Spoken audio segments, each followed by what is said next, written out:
Welcome to the Abundant Vision Fundraising Podcast. Whether you are a seasoned professional or a first-time fundraiser, we have the advice you need to take your next step toward major gift mastery. I'm your host, Tom Dauber, President of Abundant Vision Philanthropic Consulting. Recently, I got to give a presentation to a room full of fundraising nonprofit leaders. And it was a great experience. My buddy Joel Kessel was hosting the group. And we spent some time talking about major gift effectiveness, ROI, what works, what doesn't. And I wanted to just share with you some of the stuff we talked about in that meeting. So it centered around that presentation. It centered around things that we're comfortable with versus things that we're not comfortable with, and why that is. So imagine, if you will, a chart, and on the horizontal axis, you have your perceived comfort of fundraising activity. And then on the vertical axis, you have fundraising effectiveness, 10 being the most comfortable, 10 being the most effective, right? So I don't know if you pay attention in your community, but I'm always seeing like bands, high school bands. I won't tell tell on you which school, but I will tell you my son goes there, and I remember him hitting me up to buy a mattress, and I look at him, I'm like, well, I have a mattress. Why would I want to buy a mattress? How often are people buying mattresses? But for whatever reason, his high school, that was the thing that they do. They sell mattresses. I recall early in my career selling mulch to raise money. We were doing an international trip. We went to southern India. We never did it again after that year, actually, because we spent so much time selling mulch that a lot of the regular work we did with youth just had to come to a screeching halt, because for a good month or two, I mean, I was just the mulch salesman, tracking people down and setting up deliveries and all that sort of thing. I remember at one point I got a parent who worked for he did groundskeeping at a cemetery, a large cemetery, and raised a lot of money selling to him. But regardless, I don't know that that was the best use of my time. And of course, you got the Girl Scouts. And I love a frozen Samoa. Other states outside of Ohio call them caramel delights. Those are those cookies, they're round, they got a hole in the middle. There's coconut, chocolate, and caramel. They're amazing. And I know the kids selling the cookies, it's good leadership experience. They're learning to be entrepreneurial. There's lots of value there. And so I'm not saying that you could never give your kids or your volunteers something to sell to raise money. You could do that, and that could be a valuable thing. But it's not the way to raise money, guys. I hate to say it. The other thing that we do a lot of in my profession are events. We do silent auction banquets. I think I led maybe 7, maybe 8 of those early on in my career. We had an annual one that I did.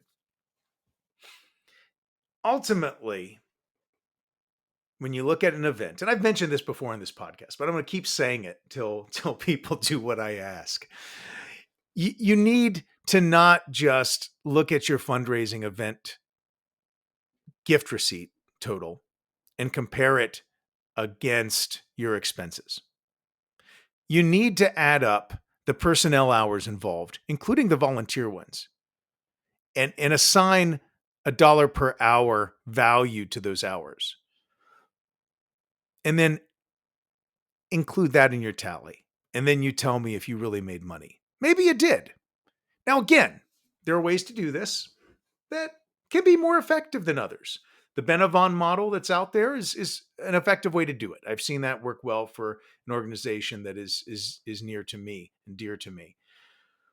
And there is definitely value in events for awareness, to build momentum, to celebrate donors. There's a lot of good reasons to do events. But again, this is not the most effective way to raise money. And that's what my concern is. It's not those other things. So then why do we do them? Why do we spend so much time selling mulch and doing bake sales and holding car washes? Why do we put all this effort into year-end banquets to ask our donors for support? Well, I'll give you what I think is true. I think it's because it's comfortable. Fundraising sales, that's all about the transaction. I don't buy Girl Scout cookies because I love the mission of the Girl Scouts. I buy Girl Scout cookies because I like Girl Scout cookies. They're delicious. That's not meant to be a knock against the Girl Scouts. It's just, that's not, one of my philanthropic priorities. I might buy mulch from someplace because I need some mulch. Would I buy a mattress? I guess I could consider it. I'd want to lay on it first. But again, I would much rather have my son's high school band come to me and ask me for $100, because then I'd know where that $100 is going.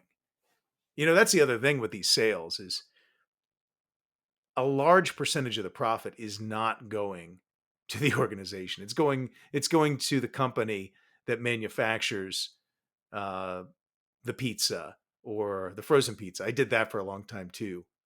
Shout out to Little Caesars. Their taco pizza, by the way.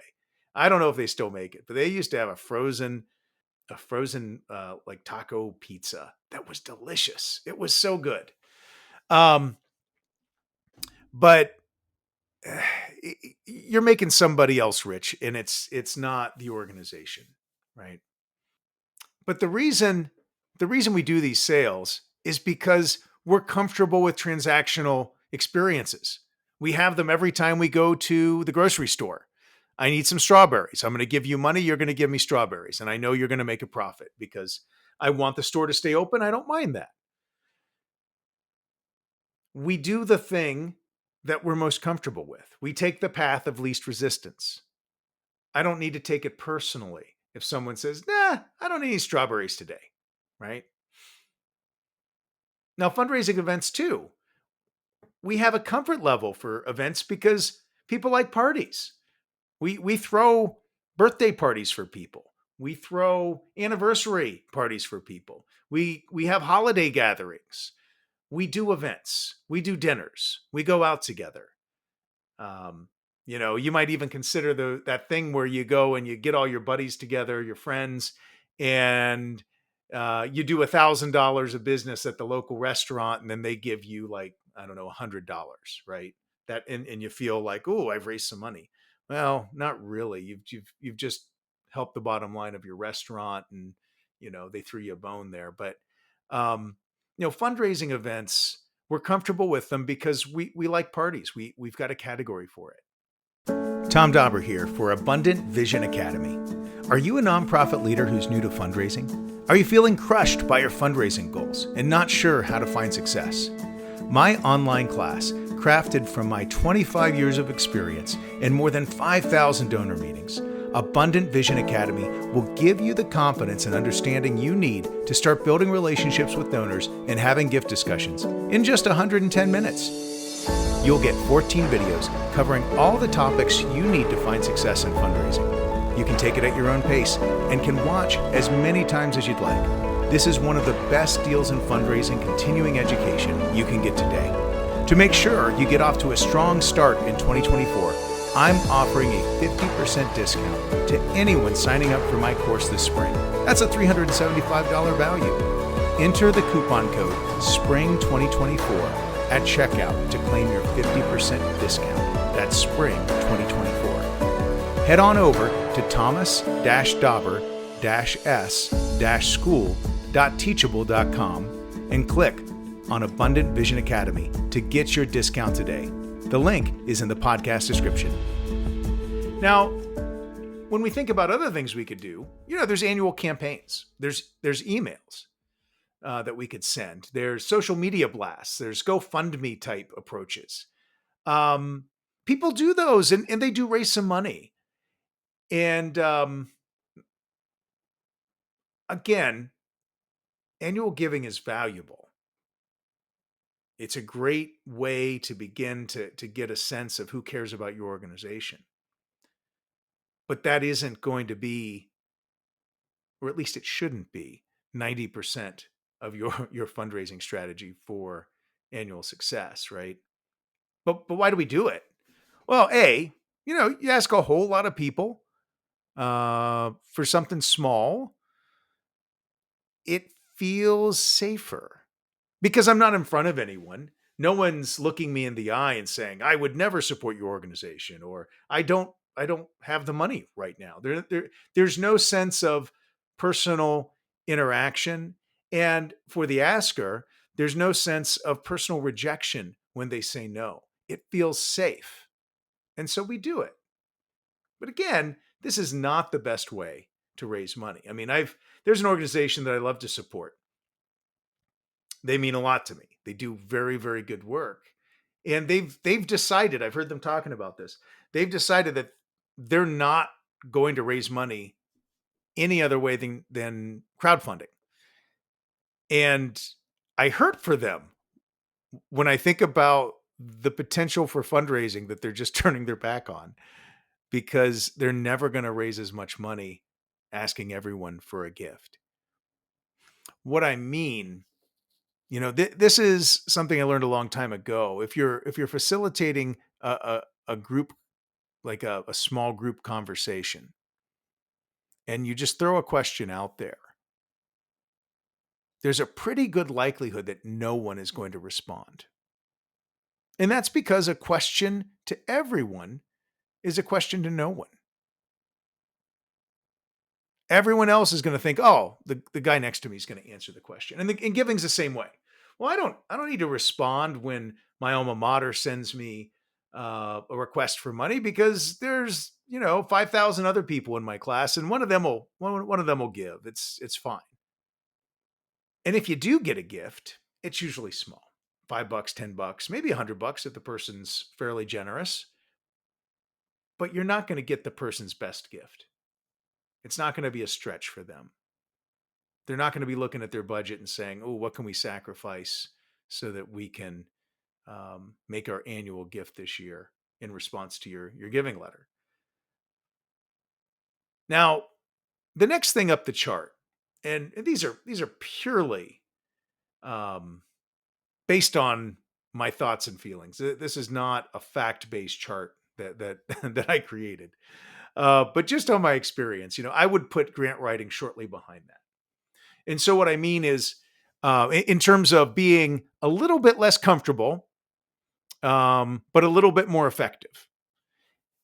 And the reason I say that is because grant writing is typically done to foundations. And one thing you can always know about foundations is that uh, they exist for philanthropy's sake. So if my local community foundation has an annual open time when you can solicit, for a grant, well, they're expecting it from you. You're not putting them out by asking. You're not going to offend them by asking. It feels safer because that's what that type of organization is supposed to do. So again, it's a little bit more comfortable. Now, when grant writing, when grant writing works, it can be very effective. I am not begrudging anyone the grants. And you think about, what some of the more well-known, almost celebrity donors are doing these days. There's some massive grants being handed out to organizations, and I'm certain they're well deserved and done well. But the thing is grant writing is not the most effective thing that you can do. Now, I will say I worked with a grant writer in my last role who she caught lightning in a bottle. I mean, she was probably the most effective grant writer I've ever worked with in my entire life. I mean, she was hitting 50, 60%, maybe higher of everything she applied for. Um, Now, this was because she knew the organizations well, but she was also just a great writer. And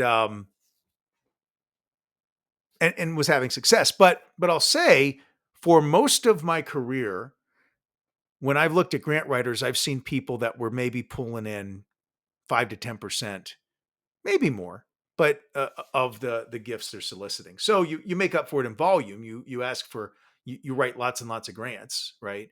Hoping that you'll get the gift. The one thing though with grants from foundations, even corporate grants in some ways, is you've got this big amount of work you have to do on the backside. Most of them have pretty stringent reporting requirements. So you've got to show the proof. Here's what we did with our money. Here's what the results were, and these can take a lot of time, and they're usually on some type of deadline. So to get that $10,000, maybe you've got to put 120 hours in of work, maybe 80, 40, something like that. You've got to put some time in um, to get this money and have any shot at getting continued funding from the organization. So it's a little bit less effective than the next two things I'm going to talk about. And you know what I do. You you probably, if you've listened to my fundraising podcast or looked at my website, I'm about the major gifts. Major gifts, sure, from foundations. I've done my share of that, but really from individuals. And corporations are in there too, but corporate gifts and foundation gifts have this in common, that it's usually a board of people making the decision. It's usually not just one or two people like you'd have with maybe a couple or an individual, right? And so you've got to convince 8, 9 people, maybe more, to give to you in order to get your gift. And even if you're building a relationship with the company or the foundation, what do you do when they leave? What do you do when there's turnover? Well, you're starting all over again. Not so with individuals. That's why I would argue that it's the most effective way you can raise money. So I would say that major gift fundraising is probably a 2 out of 10 on perceived comfort, because you're putting yourself out there. It might feel like personal rejection if they say no. It's not, but it might feel that way. But at the same time, you can sit down, if it's with the right person, and ask them for a gift that's maybe 10, 20% of your annual budget, maybe more. Can't really do that in any of these other efforts. Maybe grant writing, but it's unlikely. It's less likely, I should say. So if I can find someone who loves my organization, someone who is personally generous, someone who's wealthy, I can call them on the phone. I can schedule a lunch, and I can have a conversation with them about our organization. And I can ask them permission to begin having a gift conversation. And maybe that leads to another meeting where I actually solicit their gift. And then they may say yes on the spot, or they may say, well, hey, let me talk to my spouse about that, if their spouse or partner is not part of that conversation. And then you say, well, when should I follow up with you? And they'll give you a time frame, and you follow up with them, and then it's really that simple. And you can get the same gifts that you get from grant writing, maybe bigger ones even, but you don't have, all the rigorous reporting at the end of it. Now, you should provide some stewardship reporting. You should talk about impact of their giving. You should say thank you. You should do all those things. You should take them to see the work you're doing, to show them that the gift that they're making is making a difference. But it's so much simpler. Instead of having, 40 hours of your life invested in this grant that you've written, you might have 4. So that's 10 times the effectiveness of grant writing, but it's less comfortable. And then at the very top, I would say that planned giving discussions are the least comfortable, but they are the most effective. And the reason I say they're the most effective is most people's wealth is illiquid. The farmer's not going to give you his 1,000 acres because his livelihood comes from that 1,000 acres. But let's say his kids don't want to be in farming. Let's say he doesn't have kids, or she. Let's say the person doesn't have kids and they've got 1,000 acres of land and it's not going to go to anybody. Well, you could have a planned giving discussion with them. You could talk with that individual about, so what's going to happen to this land? You've enjoyed supporting our organization. Would you ever consider leaving this land to our organization to make sure that your support in the future continues on? Well, you could have that conversation. And so the reason why it's even more effective, I'd put that at a 10 out of 10, on the fundraising effectiveness scale compared to a 9 out of 10 for major gift fundraising, because the numbers you're dealing with are much larger, at least have the potential to be much larger. Even if you're talking about percentages of estates. I mean, there's folks that can leave your organization sizable gifts through their estate that could never give that to you in cash. However, I also put it at a 1 out of 1 in terms of being the least comfortable conversation to have. Because again, there's that feeling of potential rejection if you have a direct conversation, but you're also adding in the concept of mortality. And most people just don't like talking about mortality. They don't like talking about death. It's intimidating. It's scary. And truthfully, if I have an estate and I have children, which I do, if you ask me for a planned giving donation, well, to whatever extent I'm including you in my plans, that's a percentage that I'm not leaving to my kids. So to some extent, you're kind of asking them to, hey, instead of helping your kids, why don't you help us instead? Now, some donors are going to be right on that train. Either they don't like their kids, or maybe they want their kids to, earn their money the old-fashioned way rather than inherit it, right? But either way, there is that sense of, there's that sensitivity, because those types of plans can be tricky. But again, I will tell you, I've had many years of these conversations. Oftentimes, you'll find that wealthy people aren't even talking with their kids about estate planning because it's too sensitive. Maybe they don't trust one of their kids, and so they don't want to leave that person money. So they're like, well, I'm going to make these plans and not even talk to them about it because of all the hassle and pain it might cause. And so what ends up happening, oftentimes, the fundraiser in that situation almost sort of becomes like a confessor for that person. They start sharing with you things about their decisions pertaining to their estate. And they're telling you all these things about, their deepest thoughts about their kids and life and all these things. And it's wonderful to be entrusted with that type of information. But at the same time, there's a lot of weight to it. But the reality is, for many of them, they don't have anyone else to talk to about that. Maybe their financial planner, but even then, maybe not. This is what I wanted to say today. Fundraising effectiveness is inversely proportional to the perceived comfort of the fundraising activity. So if you want to raise the most money, you've got to learn to get past your fears and to become comfortable with asking people for money. And on the flip side, you need to take a hard look at your bake sales and your fundraising events and put an end to those if you can.